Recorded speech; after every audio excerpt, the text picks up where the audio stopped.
दोस्तों, अतुल सुभाष केस में एक बहुत बड़ा अपडेट, एक बहुत बड़ा खुलासा सामने निकल कर आया है, जिसने कि पूरे देश को मानो हिला कर रख दिया है।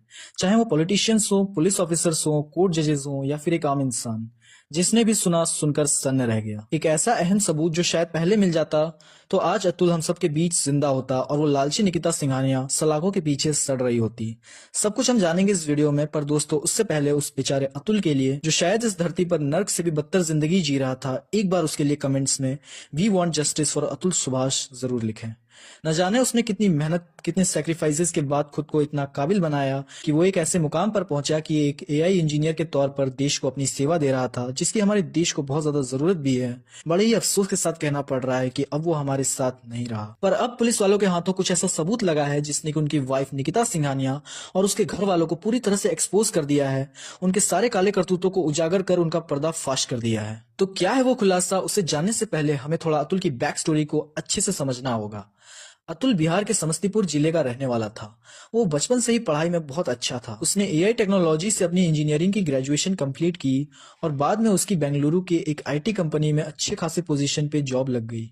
2019 में उसकी मुलाकात निकिता सिंघानिया से एक मैट्रिमोनियल वेबसाइट पे होती है। जब दोनों में बातचीत होती है तो पता चलता है कि निकिता लखनऊ यूपी की रहने वाली है। धीरे धीरे दोनों में दोस्ती हो जाती है और फिर ये दोनों एक दूसरे से शादी करने का डिसाइड करते हैं। ये बात उनके घर वालों तक पहुंच जाती है। निकिता के घर वाले देखते हैं कि लड़के की तो हाई प्रोफाइल जॉब है और वो अच्छे खासे पैसे भी कमाता है। वहीं अतुल के घर वाले देखते हैं कि निकिता ने अच्छी खासी पढ़ाई कर रखी है, पर उस वक्त वो जॉब नहीं कर रही थी। उन्हें लगा कि पढ़ी लिखी लड़की है, जॉब बाद में तो मिल ही जाएगी। और इस तरह से दोनों तरफ से राजी होने के बाद फाइनली 26 अप्रैल साल 2019 को बनारस के हिंदुस्तान इंटरनेशनल होटल में इनकी शादी हो जाती है। अतुल शादी के बाद 2 दिन घर पर ठहरता है, फिर दोनों सीधा बेंगलुरु और फिर वहां से 2 दिन के लिए मॉरिशस चले जाते हैं हनीमून ट्रिप के लिए। वहां उसे निकिता के बिहेवियर में कुछ अजीब महसूस होता है। वो काफी कम बोलती, चीजें यहाँ वहां खो देती, गुस्सा करने लगती और हंसने भी लगती। जब ट्रिप खत्म हो जाता है तो ये लोग वापस बेंगलोर आ जाते हैं। अतुल भी अपनी वर्क लाइफ में बिजी हो जाता है। अब निकिता ने कंप्यूटर साइंस से बीटेक कर रखी थी, तो अतुल उसे प्रोग्रामिंग और एआई सिखाता है। अलग अलग जॉब फॉर्म्स पे उसके लिए अप्लाई करता है, उसे इंटरव्यूज के लिए प्रिपेयर करता है एंड फाइनली उसकी एक कंपनी में जॉब भी लग जाती है। दोनों ही अपनी अपनी जिंदगी में मग्न थे। निकिता को कोरियन लड़के और कोरियन वेब सीरीज बहुत पसंद थे, जिसमें ज्यादातर लव और रोमांस होता था। निकिता के अंदर भी कुछ ऐसी ही फैंटेसीज डेवलप हो जाती हैं, पर अतुल अपनी बीवी को सही से टाइम नहीं दे पाता था क्योंकि उस पे ऑफिस की तरफ से बहुत ज्यादा वर्कलोड रहता था। कुछ दिनों बाद खबर आती है कि निकिता के जो पिताजी थे उनकी डेथ हो जाती है। इधर निकिता भी प्रेग्नेंट हो जाती है और हेल्थ इश्यूज के कारण उसकी जॉब भी चली जाती है। निकिता इन सब का इल्जाम अतुल पे लगाती है और उसे ही इन सब का जिम्मेदार ठहराती है। घर पे बस यहीं से इन दोनों के बीच छोटी मोटी बातों को लेकर झगड़ा शुरू हो जाता है। हालांकि घर पर काम वाम करने के लिए अलग से नौकरानी और खाना बनाने के लिए कुक आते थे, पर प्रेगनेंसी का वक्त चल रहा था तो उसकी सेहत की देखरेख के लिए माँ को बुलाया जाता है। अब लड़के की माँ थी प्योर वेजिटेरियन, वहीं लड़की नॉन वेजिटेरियन। वो कुछ ऐसी ऐसी चीजें घर में मंगवाती जिनसे उनकी सास को एतराज होता था। ऊपर से उन्हें खाकर वो हड्डी और मांस डस्टबिन के जगह पर इधर उधर कोने में फेंक देती थी। बस यहीं से सास बहू में मनमुटाव बढ़ने लगा। जब बच्चे की डिलीवरी होती है तब लड़की का पूरा परिवार बेंगलोर आता है, लेकिन 1 BHK फ्लैट में इतनी जगह नहीं थी कि सब के सब साथ ठहर सके। इसलिए अतुल उनके ठहरने के लिए एक होटल बुक करता है। अब तक सिर्फ लड़की अतुल से खफा थी, लेकिन इन सब के बाद लड़की का पूरा परिवार ही अतुल से खफा हो जाता है। वो कहते हैं कि बताओ, घर में इतनी भी जगह नहीं है कि हम लोग को साथ साथ रखा जा सके। घर से इतनी दूर होटल में ठहराया है। वक्त बीता और लड़की के परिवार में कुछ पैसों की दिक्कत आ गई। निकिता के भाई अनुराग सिंघानिया को बिजनेस के लिए कुछ पैसे चाहिए थे, तो अतुल उनको इन टोटल 16 लाख रुपए भेजता है, पर वो और ज्यादा पैसे 50 लाख रुपए मांगने लगता है। अतुल कहता है कि उसके पास इतने पैसे नहीं है। ऐसा कहकर वो पैसे देने से इनकार कर देता है। निकिता बार बार अतुल पे पैसे देने का दबाव बनाती है, पर जब अतुल साफ साफ पैसे देने से इनकार कर देता है तब इनके बीच में रिश्ते और भी ज्यादा खराब हो जाते हैं। 2021 को वो बेंगलोर छोड़ देती है और बेटे के साथ अपने घर लखनऊ आ जाती है। अतुल को लगा कि शायद वो गुस्सा है, कुछ दिनों में जब उसका गुस्सा शांत हो जाएगा तब वह खुद चली आएगी, लेकिन ऐसा बिल्कुल भी नहीं होता है। और जो होता है उसकी कल्पना अतुल ने कभी सपने में भी नहीं की होगी।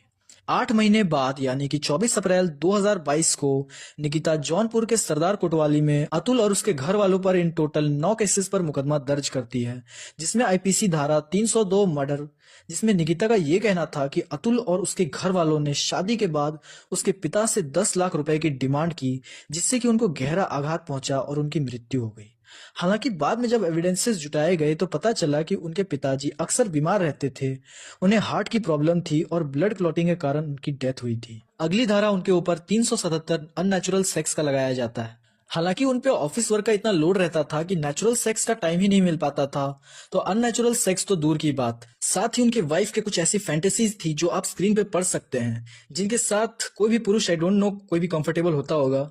और इसी तरह 498 ए, 323, 406, 504, 506, सीआरपीसी 125 और 156/3 करके टोटल 9 केसेस दर्ज किए गए थे। अब अतुल को केस सेटल करने के लिए बेंगलोर से जौनपुर 1800 किलोमीटर से ज्यादा तक का सफर तय करना पड़ता था। उसमें भी कभी जजेस नहीं होते थे, कभी सामने वाला नहीं होता था, कभी लॉयर्स का हड़ताल रहता था, तो कभी केसेस के डेट शिफ्ट कर दिए जाते थे। उसे कंपनी में साल के गिनकर सिर्फ 23 दिन की लीव मिलती थी, तो सोचिए कितना मुश्किल रहता होगा। आप अपना समय पैसा लगाकर इतनी दूर आते हो और आपको हाथ लगता है कुछ भी नहीं, सिर्फ और सिर्फ निराशा और हरासमेंट। उसकी पत्नी अपनी मेंटेनेंस के लिए उससे हर साल 1 लाख रुपए और 2 साल के बच्चे के भरण पोषण के लिए अलग से 1 लाख रुपए, यानी कि इन टोटल 2 लाख रुपए की डिमांड करती है। साथ ही एलमनी के नाम पर 3 करोड़ रुपए अतुल से ऐंठने की साजिश भी रची जाती है। हालांकि कोर्ट में जब ये बात रखी जाती है तो अतुल को हर महीने 80,000 रुपए देने का ऑर्डर मिलता है। वो कहता था कि अब तो उसे पैसे कमाने का भी मन नहीं करता था, क्योंकि उसकी कमाई से उसके दुश्मनी मजबूत हो रहे थे। वो जिस कमाई से टैक्स भर रहा था ताकि ये जुडिशरी चले, उसी जुडिशियल सिस्टम का इस्तेमाल करके उसके खिलाफ केसेस दर्ज कर उसे तंग किया जा रहा था।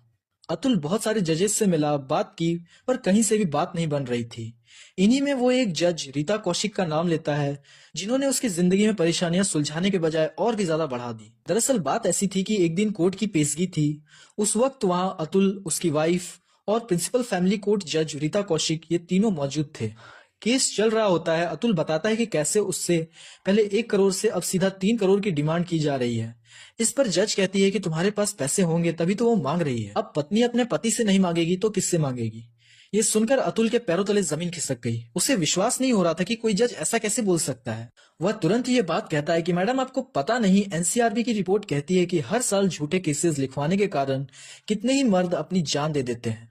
तभी उसकी बीवी निकिता कहती है कि फिर तुम क्यों पीछे हो, तुम भी अपनी जान क्यों नहीं दे देते। यह सुनने के बाद जो जज होती है वो हंसने लगती है, बजाय उसे मना करने के कि तुम ऐसा क्यों बोल रही हो। वो निकिता को बाहर जाने को कहती है। फिर वो अतुल से कहती है कि देखो, ये सब फॉल्स केसेस तो चलते ही रहते हैं, इन सब केसेस में उलझे रहोगे तो कोर्ट के चक्कर काटते ही रहोगे, और तो और अपनी फैमिली को भी खराब कर लोगे। अपनी पत्नी और अपने बच्चे के बारे में सोचो, ये केसेस जल्दी से सेटल करवाओ। अतुल पूछता है कि मैम, ये केस सेटल करवाने के लिए मुझे क्या करना होगा? जज साहिबा कहती हैं कि तुम्हें और कुछ नहीं करना है, तुम बस मुझे 5 लाख रुपए दे दो, मैं तुम्हारा केस इसी कोर्ट में सेटल करा दूंगी। अतुल ये सुनकर और भी ज्यादा शॉक हो जाता है। वो पहले ही लड़की के घर वालों को ढेरों पैसे दे चुका था, और तो और अब उसके पास पैसे भी खत्म होने लगे थे। दरअसल वो कहता है कि मैडम, मेरे पास इतने पैसे नहीं हैं। तो जज साहिबा कहती है कि तुम इतना कमाते हो, देखो कहीं से जुगाड़ करके, अगर जुगाड़ हो जाता है तो मैं तुम्हारा केस सेटल करा दूंगी। अब अतुल हर तरफ से पूरी तरह से टूट चुका था। वो ऑलरेडी इतने पैसे खर्च कर चुका था, इतने कोर्ट के चक्कर काट चुका था। अतुल के साथ साथ उसके परिवार में उसके माता पिता, भाई, सब पर केसेस दर्ज थे। अतुल को जानने वाले उसके फ्रेंड्स, रिलेटिव्स सब उसे अलग ही नजर से देखते थे, उसे ताने मारते थे। उसकी सास निशा सिंघानिया तो उसे ये तक कहती थी, अरे हमने तो पूरा अखबार टटोल लिया, तुम्हारी तो कहीं सुसाइड की कोई खबर नहीं मिली। वो इन सब से काफी ज्यादा परेशान, काफी ज्यादा डिप्रेस्ड हो गया था। वो अब और नहीं जीना चाहता था। वो ये चीज समझ चुका था कि औरतों के लिए इस देश में ढेरों कानून बने पड़े हैं उनके सपोर्ट में, पर मर्दों के लिए कोई ऐसा कानून नहीं है जिसके दम पे वो ये केस आगे लड़ सके और सच्चाई को उजागर कर सके। उसे लगता है कि वो हर तरफ से हार चुका था, चाहे एज अ हस्बैंड, चाहे एज अ सन या फिर एज अ फादर। उसमें अब और झेलने की क्षमता नहीं बची थी, और अंत में उसने एक ऐसा कदम उठाया कि जिसने भी सुना खुद को रोने से रोक नहीं पाया। 8 दिसंबर 2024 को वो अपने रूम में 24 पन्नों में अपनी पूरी कहानी को बयां करता है और 84 मिनट का वीडियो रिकॉर्ड कर उस पे जो भी इल्जाम लगाए गए थे, जो जो मुसीबतों का सामना उसे करना पड़ा था और जिस तरह से न्यायपालिका भी असक्षम साबित हुई थी उसे न्याय दिलाने में, उसने उन सभी बातों का एक एक करके खुलासा किया। वीडियो रिकॉर्ड करके वो सुसाइड कर लेता है। अगली सुबह यानी कि 9 दिसंबर को पुलिस कंट्रोल में एक कॉल आता है, जिसमें अतुल के जो पड़ोसी लोग थे वो अतुल की आत्महत्या की बात पुलिस को बताते हैं। पुलिस वहां पहुंचती है तब उन्हें वहां अतुल की बॉडी और वही पन्ने और वही वीडियो रिकॉर्डिंग मिलती है, जिसके बाद में ये घटना एक नेशनल हेडलाइन बन जाती है। और भला देश का वो कौन सा कोना होगा जहां पर सोशल मीडिया की पहुंच ना हो। ये पूरी बात सोशल मीडिया के जरिए देश के हर एक कोने में जन जन तक पहुंचती है, और जिसने भी इस पूरे कांड के बारे में जाना उसकी आंखें भर आई और जुबान से बस यही निकला, we want justice for Atul Subhash. उसने उस वीडियो में ये भी रिक्वेस्ट करा है कि उसके मरने के बाद उसकी वाइफ को उसके बॉडी के आसपास ही भटकने ना दिया जाए, और जो बेटा है वो उसके माँ बाप और भाई को सौंप दिया जाए, क्योंकि निकिता उसकी परवरिश करने में अक्षम है। उसने खुद ही ये बात कबूली है कि उसके पास पैसे नहीं है बच्चे की परवरिश के लिए। और तो और अतुल ने ये तक कहा है कि उसकी अस्थियों को तब तक विसर्जित न किया जाए जब तक कि उसे और उसकी पूरी फैमिली को इंसाफ नहीं मिल जाता, और अगर इंसाफ ना मिले तो जिस कोर्ट में उसका मुकदमा चल रहा है उसी कोर्ट के बाहर जो गंदी नाली है उसमें उसकी अस्थियों को बहा दिया जाए। दोस्तों, इतना सब होने के बावजूद भी निकिता और उसके परिवार वालों में किसी भी प्रकार का शोक, किसी भी प्रकार का अफसोस नजर नहीं आ रहा है। जब मीडिया वाले इनके घर पहुंचे इनसे बातें करने के लिए, इनसे सवाल जवाब करने के लिए, तब निकिता की माँ और उनका भाई मीडिया वालों को डांटने लगे और धमकी देने लगे कि यहाँ से चले जाओ वरना अंजाम अच्छा नहीं होगा। सोचिए, ये लोग ऑन कैमरा मीडिया को धमकी दे रहे हैं तो अतुल से किस तरह का बर्ताव करते होंगे। जब निकिता समेत पूरे परिवार को यह एहसास होता है कि उनका तो अब सारा भांडा फूट चुका है और कभी भी पुलिस उनकी तलाश के लिए आकर उन्हें गिरफ्तार कर सकती है, तब वे तुरंत अपना घर बार छोड़कर अलग अलग जगह जा छिपते हैं। होता भी बिल्कुल वैसा ही है। पुलिस इस घटना के बाद उनकी तलाश शुरू कर देती है और फाइनली निकिता को हरियाणा के गुरुग्राम और उसकी मां और भाई निशा सिंघानिया एवं अनुराग सिंघानिया को यूपी के प्रयागराज से इन्हें गिरफ्तार कर लेती है। साथ ही पुलिस एक और शख्स की तलाश में है जो उनके रिलेटिव लगेंगे, शिशुन सिंघानिया। फिलहाल कोर्ट ने इन तीनों को 14 दिन के लिए जुडिशियल कस्टडी पर रखा है ट्रायल के लिए, और आगे इस केस से रिलेटेड जो भी अपडेट्स आएंगे वो हम आपको अलग से वीडियो बनाकर अवश्य सूचित करेंगे। उसके लिए आप चैनल को सब्सक्राइब कर लें और नोटिफिकेशन को जरूर ऑन कर लें। दोस्तों, जिस प्रकार से अतुल के मरने के बाद पुलिस ने उन्हें गिरफ्तार किया है और कोर्ट भी उन पर मुकदमा चला रही है, अगर ये काम उन्होंने पहले ही किया होता जब अतुल ने उनके सामने सारे गवाह और सबूत पेश किए थे, तो शायद आज अतुल हम सबके बीच जिंदा होता। औरतों के लिए देश में कानून है, ये बहुत अच्छी बात है, पर मर्दों के लिए भी देश में उचित कानून होने चाहिए, जिससे कि कोई भी औरत किसी भी पुरुष को झूठी केसेस में फंसाकर उनका मिसयूज और मानसिक शोषण ना कर सके। दोस्तों, इस वीडियो का उद्देश्य किसी की भी भावनाओं को ठेस पहुंचाना नहीं है, बल्कि एक सभ्य और जागरूक समाज का निर्माण करना है। आप भी हमारे इस सफर में हमारा सहयोगी बने। वीडियो को ज्यादा से ज्यादा अपने दोस्त और रिलेटिव्स के बीच में शेयर करें। ऐसी ही और सच्ची घटनाओं पर आधारित वीडियोस देखने के लिए हमारे चैनल को सब्सक्राइब करें। मिलता हूं आपसे किसी नेक्स्ट वीडियो में, तब तक के लिए बाय बाय।